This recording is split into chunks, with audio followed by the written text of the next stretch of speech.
안녕하세요. 경제적 자유를 꿈꾸는 삼전 장기 투자를 하는 삼전 불패입니다. 삼전패가 여러분 점심 식사는 맛있게 드셨나요? 네, 오늘 이제 한 주를 마무리 짓는 바로 이제 금요일 주식시장은 아주 긍정적인 견조세로 좀 이어가고 있습니다. 그래도 이제 한 주를 좀 마무리 짓는 금요일 주식시장은 좀 이제 상승장으로 이어짐에 따라 우리 삼전불패 가족분들 중에 몇몇 분들은 안도감을 좀 형성하시는 분들도 계시는 것 같습니다. 그래서 일단은 제가 오늘 이번 시간에 전체적인 시황과 업황에 대해서 말씀을 드리기에 앞서 우리 삼전패 여러분들 구독과 좋아요 한 번씩 부탁드리고요. 그리고 댓글로 간단한 출첵 또는 간단한 코멘트를 작성해 주신다면 저에게는 정말 큰 힘이 됩니다. 그래서 같이 이제 소통의 장을 좀 만들고 싶습니다. 그래서 이렇게 좀 말씀을 드리고요. 그래서 오늘 이제 많은 전문 투자자분들이나 또는 이제 정말 어떻게 보면 주식 투자 이제 유튜버분들 이러한 분들이 오늘 증시도 좀 이제 하락장으로 이어질 것이다. 이렇게 좀 이제 제시를 했었습니다. 그러나 역시 미래에 대한 주가는 절대 그 누구도 맞출 수 없다라는 것을 오늘 증시의 흐름새로 좀 이제 대목을 볼 수가 있겠는데요. 일단 이제 세계 글로벌 증시부터 아시아 증시까지 심지어 우리나라 코스피와 대응주 종목들이 잇따라 지금 상승장으로 이어지고 있습니다. 그래서 일단 삼성전자는 여기 보시면 이제 800원 지금 1% 이상 지금 상승장을 이어지고 있는데 일단은 뭐 이게 계속대로 유지가 될지 아니면 상승을 할지 주가 빠질지는 그것은 그 누구도 맞출 수는 없습니다. 어쨌거나 우리는 미래 성장 가치를 보고 투자를 하기 때문에 오히려 주가가 하락을 하면 줍줍의 기회이며 어제 매수하신 분들은 오히려 싸게 살 수 있던 기회였다 라고 말씀을 드릴 수가 있겠습니다. 그러나 주가가 또 더 빠질 수도 있죠. 그래서 제가 항상 말씀드리는 게 주식수를 모아가는데 초점을 맞춰야 된다라고 항상 말씀을 드리는 겁니다. 그래서 어쨌거나 현재 이제 선전표주분들 그렇기 때문에 미래에 대한 주가는 맞출 수 없기 때문에 종목 추천을 한 다음에 이제 미래의 주가가 이제 금방 올라갈 것 같다라고 이야기하는 채널들이 상당히 많습니다. 절대로 그 추천 종목이 마이너스가 난다고 한들 그 사람들이 절대로 책임을 져주지 않거든요. 나의 자산은 본인이 지켜야 하는 좀 상황이라고 말씀을 드릴 수가 있겠습니다. 그렇기 때문에 정말 신중하게 주식 투자하셔야 된다라고 말씀을 좀 드리고요. 주식시장은 정말 냉정하고 냉철한 곳입니다. 나의 자산이 한 번에 날아갈 수도 있는 시장이기 때문에 장기적인 안목을 가지고 초우량주의 주식 투자를 하는 게 저는 가장 안정적인 투자 방식이라고 저는 좀 생각을 합니다. 그래서 지속적으로 그런 부분을 좀 말씀을 드리는 거고요. 네, 어쨌거나 오늘 주식시장은 거의 뭐 일주일 만에 이제 상승장으로 좀 이어지는 것 같습니다. 네, 그래서 일단은 그동안 이제 주가가 폭락장으로 이어졌던 이유는 많은 분들이 아시다시피 바로 이제 러시아가 좀 이슈가 되고 있죠. 그리고 러시아와 이제 우크라이나죠. 네, 우크라이나.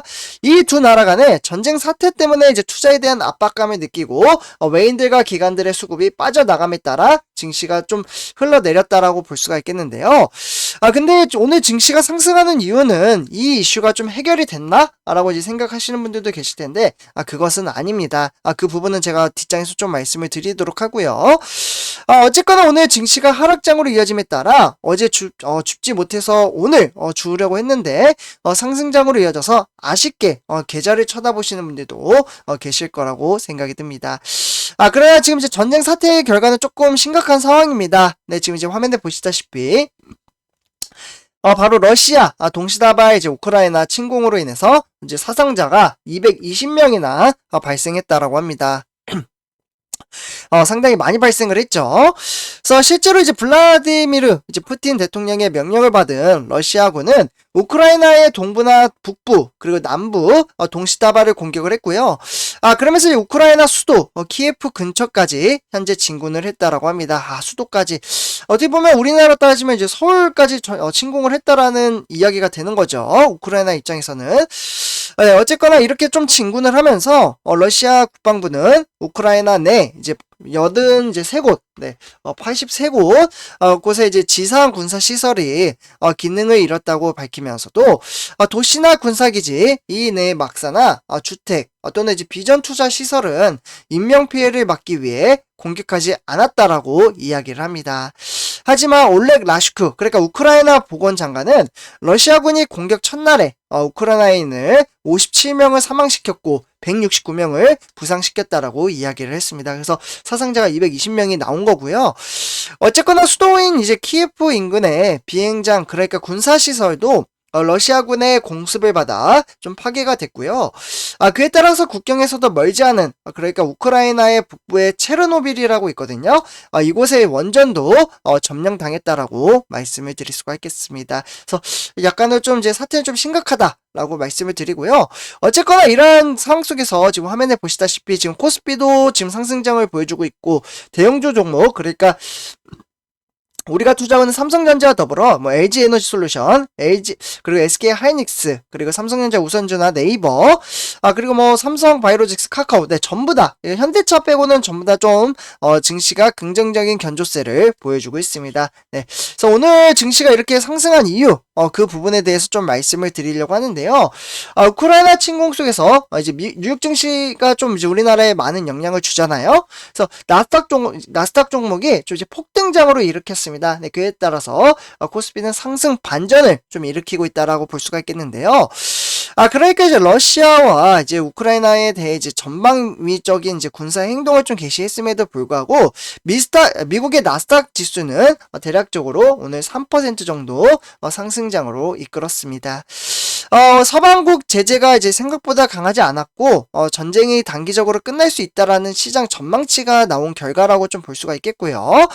그렇기 때문에 대형주 중심으로 반발 매수 유입이 좀 이제 전망이 되고 있는 것이 고스란히 좀 이어지고 있다라고 보시면 좋을 것 같고, 그에 따라서 이제 미국 증시는 러시아의 이제 우크라이나 침공에 따른 우려로 인해서 3% 내외로 이제 급락을 하며 초반에는 좀 하락장으로 이어졌었습니다. 그러니까 이게 초반에는 하락을 했다가 좀 반등을 일으켰다라고 보시면 좋을 것 같고요. 전쟁 장기화 가능성이 약화가 되면서 낙폭이 축소되는 이제 상승 전환을 했다라고 보시면 좋을 것 같습니다. 서방 국가들의 제재가 발표된 가운데 제재안이 예상보다는 강하지 않다라는 점이 좀 주목을 받고 있고요. 그에 따라서 나스닥 지수도 대략적으로 3% 정도 반등세를 일으켰다라고 볼 수가 있겠습니다. 결국에는 이제 어떻게 보면 이제 서방 국가들의 제재안의 발표에도 낙폭이 축소되거나 나스닥이 상승 전환한 점은 국내 증시에 매우 긍정적인 견조세로 이어지고 있고요.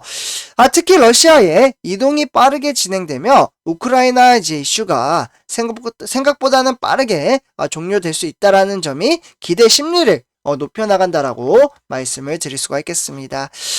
어쨌거나 선전표자분들 지금 이제 우크라이나와 이제 러시아 간의 전쟁 사태가 좀 빨리 끝났으면 좋겠습니다. 네, 그래서 증시에도 많이 영향을 끼치긴 하지만 그래도 인명 피해가 없는 게 가장 중요하잖아요. 그래서 그러한 부분이 조금은 좀 제재가 되었으면 좋겠고요. 네, 어쨌거나 삼성전자는 오늘 1% 넘게 상승장으로 이어지고 있고 외인들과 기관은 지속적으로 매도를 하고 있는 상황으로 이어지고 있습니다. 그러다 보니 이제 개인 투자자들은 지속적으로 좀 매수를 하고 있죠. 선전표자분들 주가의 하락은 매수의 기회입니다. 네, 요즘 들어 이제 외인들과 역시 이제 기관들의 매도세가 강하게 나타나자 딱 작년 이제 코로나19가 한창 이제 진행될 때 그 시점과 좀 비슷한 것 같습니다. 그때도 이제 개미 투자자들의 매수세가 상당히 강하게 나타났었는데요. 요즘 시장이 좀 그렇게 비슷하게 좀 흘러나오고 있고, 근데 제가 장담하는데 주가 또 상승을 좀 어느 정도 하잖아요. 그럼 또 팝니다. 네, 그래서 샀다 팔았다 하시는 분들이 워낙 많은데 제가 항상 말씀드리지만 주식 투자로 인해서 이제 샀다 팔았다 하면 누가 돈을 버나요? 바로 증권사가 돈을 법니다. 뭐로 벌까요? 바로 수수료로 돈을 버는데요. 그래서 저는 항상 말씀드리지만 선주표자분들 삼성전자와 더불어 ETF 종목, 그러니까 초우량주 종목도 지금 뭐 대략적으로 4, 5% 정도 어제 하락했던 거에 고스란히 지금 회복세를 이어지고 있잖아요. 그러한 것처럼 주가가 다시 상승을 해서 어느 정도 수익이 나면은 나 5% 벌었다 이러면서 이제 파시는 분들이 계십니다. 네, 주식 투자는 그렇게 하는 게 아닙니다. 한번 매수를 했으면 매도 버튼은 전혀 생각을 하지 않으며 대신에 초우량주 종목에 투자를 했다라는 전제하에 좀 이렇게 주식 투자를 한다라고 말씀을 드릴 수가 있고요. 그래서 우리는 장기적인 안목을 가지고 꾸준히 주식수를 모아가며, 네, 훗날 노후 준비 하시는 분들도 계실 거고, 또는 내 집 마련하시는 분들도 계실 거라고 생각이 듭니다. 아마 청년분들은 이제 내 집 마련하기 위해서 부단히 이제 주식수를 모아가며 절약 정신을 키우실 거라고 생각이 드는데요. 우리는 그러한 절약 정신을 키우며 미래를 준비한다라고 말씀을 드릴 수가 있겠습니다. 비록 오늘 이제 매수를 못 하시는 분들도 계실 거라고 생각이 드는데요. 네, 오늘만 또 기회가 있는 게 아니죠. 네, 또 이제 주가가 또 하락장에 또 오게 되어 있습니다. 네, 그러면 그때 또 줍줍을 하고 꾸준히 달마다 이제 적립식 방식으로 주식 투자를 하는 방식이 가장 저는 메리트가 크다라고 생각을 합니다. 그래서 주가는 하락장도 있지만 다시 상승장도 있다라는 부분을 참고하시면서 이번 영상 마치도록 하겠습니다. 선수표 여러분들, 제 영상이 도움이 되셨다면 구독과 좋아요 한 번씩 부탁드리고요.